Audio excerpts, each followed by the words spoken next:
So this question is, what is a hate crime? Okay, a hate crime is any incident where you have been targeted as a result of your identity, background or culture. And that's in the widest sense, I suppose. When it comes to hate incidents also, it's really important that we don't differentiate between crime and incidents too much. Hate crime would encapsulate that too. So it's if you've been targeted because of who you are or who someone thinks you are. So that could be because of your sexual orientation or who they think you are, your disability status, whether you're disabled, your faith, your belief, or any, I suppose, kind of items of clothing that might indicate that, and or your ethnicity, and I've forgotten one, your transgender status as well. Yeah. So they're the kind of 5 key areas where we have legislation in place, and that's in order to support any ongoing prosecution that may happen, because the police can apply them for an uplift to be applied to sentencing, should that go through the court system. So in a nutshell, that's what a hate crime is. It's effectively if you've been targeted because of who you are. So basically, disability, faith and belief, race, sexuality, and gender identity. Yeah. Greater Manchester Police also record hate crimes against alternative subculture. So after the death of Sophie Lancaster, who was a goth who was attacked and sadly killed, Greater Manchester Police recognised alternative subcultures as a form of hate crime. There's also a debate about misogyny and gender-based violence, whether that should be regarded as a hate crime as well. Yeah, and the conversations on that are still happening at the moment, but we are recording that at the moment. So if anyone perceives that they have been a victim because they are a woman, because they are female, then we will record that information too. So yes, you're absolutely right. And for me, it doesn't stop at those 5 categories. It's about actually any type of difference. We want to know that. We can record that information. And although we might not be able to apply a potential uplift when it gets to court, because it doesn't fit one of those 5 categories we've spoken about, it's still something that's important for us to be able to record, because then it will help us to see what type of hate is happening, and then we can better resource and respond to that particular issue. So all that information is really useful for us to capture. Absolutely. So have you been a victim of hate yourself? Yeah, so I'm an openly gay man, but I was severely bullied at school for years and years and years. I've been attacked in the street. I was sort of walking home. I'd just been down the pub, and a guy just grabbed me, pulled me into an alleyway, and started kicking me on the floor. And I just curled up into a ball. And I was actually with somebody who stood there and was in total shock, didn't do anything, so he watched me being attacked. And then I didn't report to police because I was under the age of consent, which was at that time was 21 and I was 19. So I just went home, cleaned myself up. Another time I was walking with somebody and they were attacked in front of me, so I was in role reversal. But that time, the guy had a crash helmet on and he headbutted my partner 3 times. And as he went to do it the 3rd time, that's where something in me said no. I jumped in and wrestled the guy and stopped it from happening. The last incident was in Brockley again. Walking. I'm quite a romantic guy, so I like holding hands and just being me and being with my partner. But some boys in the car were shouting out homophobic references, "Baggy boy, baggy boy," and I just took the number plate down and phoned the police straight away. And within 5 minutes, the police turned up. All 4 guys were arrested, and 2 of them ended up with criminal convictions because of what they did during that incident. It's really good evidence of the need to contact police, straight away, and that they will respond ultimately. I mean, the way I see it is I've evolved. So I was a victim, I've been a survivor, but now I've evolved and I use my experiences to help other people. Thank you. What should I do if I've been a victim, and what if I don't want to talk to the police? I think I've just maybe stolen your thunder a bit on that one. So, if I'm a victim of hate crime, the first thing is to tell somebody about it. So don't suffer on your own. Let somebody else know so that you can at least unburden yourself of what's happened and get some advice and support.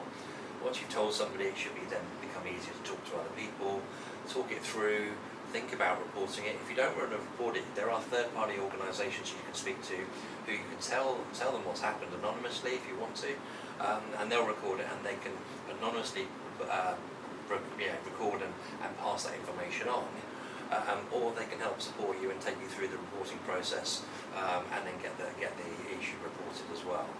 I mean, it's really important that we encourage people to report all the incidents and hate crimes that are taking place, so that we can crime map in the sense of work out where the hotspots and the spots are, put resources in place to actually stop things happening again. And that's really vital for us, as a police service. We need to know what's happening across the network so that we can resource properly. If there is a particular type of issue, crime, incident happening in a particular area on the UK's railway network, then unless we know about it, we can't really make sure that the right number of officers are there, we can't increase patrolling, we can't effectively respond to that issue. So yeah, I think that's really vital. I would say the same thing is about, what should I do if I've been a victim? I would also flip that slightly about what should you do if you see someone else being targeted. And it would be exactly the same message for me. You don't have to be the victim yourself to report hate. You can be a witness, a bystander, someone who's just seen something happen, or someone who, your friend, family member, someone you know has told you what's happened. You can report it on their behalf.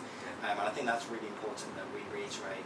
I would always encourage people to be an upstander, not to just stand back and watch something happen and then go, well, it didn't happen to me, and therefore it doesn't matter.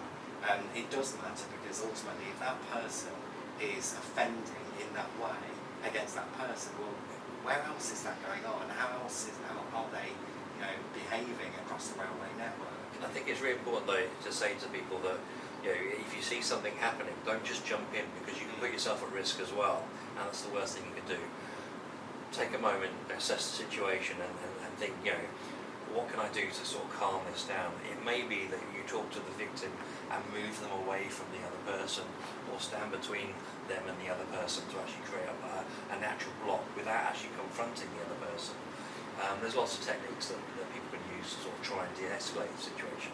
Because the worst thing to do is go in guns blazing and make the situation much worse for the person who's being victimised. It brings attention to yourself as well, and we would always recommend don't put yourself in danger. Yeah. And there are other ways. I was told a really interesting example recently where someone who was on the railway network was being harassed by a group of people, and they had seen this happening, so they decided to become an actor for that moment and kind of sat down next to them and said, "Oh, hi Carol, it's lovely to see you, I didn't realise you were on the train," and just kind of that nudge, nudge, wink, wink, play along. And that was enough actually to stop that harassment from happening and from escalating, because they suddenly realised, well, that wasn't a lone person there, they've now got a friend with them. And it's little things like that. Yeah. If you feel that you can, again, without putting yourself in danger, then those little kind of interventions can really make a difference. Yeah, so the next question is, should police be focusing so much on hate crime when there are so many other priorities? That's an interesting one for me to respond to. I suppose I focus on the word priority. All crime is a priority. Yeah. We don't have a hierarchy of crime, which ones are more prioritised than others. And I think we've touched on it quite a lot in our conversation anyway about the impacts that hate crime can have. It does have a long-lasting impact on individuals, on their communities, and in wider society actually. And if we allow that behaviour to continue, just brushing it off as to be expected, then why would we expect that to change? It does encourage other people to say, well, other people have got away with it. Clearly, I can say what I want, so I can say what I want, and it doesn't matter how offensive it is. Whereas I would question that, absolutely not. And it also goes back to the issue of, when we see offending and when we see offenders, more often than not, if someone is using kind of, homophobic language or racist language or targeting someone because of those five key areas or any kind of difference, is actually, that's probably not a one-off incident, is it? It's not in reality something that's happened once and then they go back to their law-abiding kind of day-to-day activity and that doesn't happen anymore. It does escalate over time. If people are allowed to say hateful things, to be intolerant, and to direct their unwanted attention towards other people because of that difference, then we're condoning that. We're condoning that behaviour, and I think we're condoning it within society, not just on the railway network. For us, as a society, we're saying that's okay. Now, for me, that's not okay. It's never okay. So, although I wouldn't list a set of priorities, hate crime will always remain a priority, as it should. I mean, I'm sort of thinking about this question in the sense of I'm not sure the police are doing enough to tackle hate crime, and that's one of the reasons why I run National Hate Crime Awareness Week, is to put more pressure on the police and the government to do more to work with the local communities. So there isn't enough funding in the sector, there aren't enough hate crime advocates to provide the advice and support that's needed. And we know that there's a lot of victims out there who need the advice and support. So I want to see more happening, not less. So what can the public do to identify and stop hate crime? I know we've probably spoken quite a lot about that during our conversation. Yeah, there's so many things that the public can do. So the first thing is know what hate crime is. Know it, understand it, tell your friends about it, have conversations, talk about it. Challenge hateful behaviour. Look at our own behaviours, but also talk to other people about their behaviours when people cross that line, in the sense of starting to disrespect, treat people without dignity and respect. Think about the way that we're interacting with each other, I think, so that things don't escalate into hate crime. Call out racism, call out homophobia, stand in solidarity with the communities that are attacked, be a bystander. If you see that something's happening, check your own safety first, but then think about what you can do, whether you can support the victim, whether you can report it. On their behalf, absolutely. And that kind of standing with people isn't necessarily about marching, in a parade somewhere. It's that kind of talking openly with your friends and family about it, about what you say and do on social media. Actually, it has a huge impact sometimes as well. So you don't have to kind of put your head above the parapet and kind of march on government in order to kind of make your point. I think there are other ways of being able to kind of send a strong message that actually intolerance and hate is not acceptable, and you will not personally put up with it, so you don't expect them to either. So I'm a firm believer that actually small gestures can make a huge difference. I mean, going back to when we organised the vigil for Ian Bainham, I wasn't expecting 10,000 people to turn up, but the most important thing about that situation was someone filmed that event and took it back to Ian's mum, who was in her 90s, and Ian's mum said, at least people cared about my son. And that to me is what National Hate Crime Awareness Week is about, is actually saying to the victims of hate crime and their friends and family, people care about you, people care what's happened, and we want it to stop. Okay, so the next question is, how can the police improve things? Yeah, really interesting one. One of the things I think we're most proud of at BTP is our tech service. Something that's nearly 10 years old now. I can't remember the exact date when it was launched. But for us, it may not necessarily be created for that reason. But what we found is when we've spoken to communities, particularly vulnerable communities, who might be slightly more fearful about travelling on the railway network anyway, in that the tech service is a really great reassurance for them, knowing that they can, in secret, ultimately, text us without them drawing attention to themselves.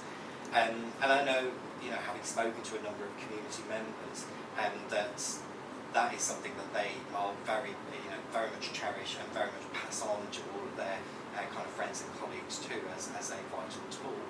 So for us, how can we improve things? It's about actually making sure that people are aware that text number exists, how to contact us, but also it comes back to that very basic understanding about who we are. I think sometimes, even now, speaking to members of the public who might commute on the railway network every single day, probably your average person, if you were to ask them who are British Transport Police, wouldn't necessarily know who we are, what we're there to do, and how we can support people. So for us, we must do more about kind of raising awareness of us, but also talking about alternative ways of reporting. We're not saying, and we know that there are people out there that will never feel comfortable talking to the police, either ringing 999, texting us, or using our telephone number, 0800 40 50 40. They would much rather speak to someone else. And that's why our partnership is really important with our third-party hate crime reporting centres. So we always encourage people, look, you don't have to tell us, that's absolutely fine if you don't want to, but tell someone. Yeah. And I think, if we will give you all of the information you need to know who to contact, but please do tell someone. We don't want people to kind of expect this, and I do hear it sometimes, when it's to be expected. In the UK, when I'm travelling on the railway network, it's just what I should expect really if I'm travelling late at night on a Friday night, coming back from a few drinks with friends. And my response to that is absolutely not. That's absolutely incorrect. You should never have to expect that type of hazing intolerance. I think there's an important point in the sense that social media has really taught a lot of people in the sense of when something's happening, we grab our cameras and we film it. But we need people actually to say, actually, whilst they're filming it, I'm going to phone the police and just let the police this is happening, so that actually emergency services are on their way to deal with the incident, just in case it escalates. And sometimes it's better just to sort of text something through. I'm a bit concerned. There's a group of people been drinking and a bit abusive on the train going from A to B, and then your team can be at the other end to meet them at the other end and then calm the whole situation down.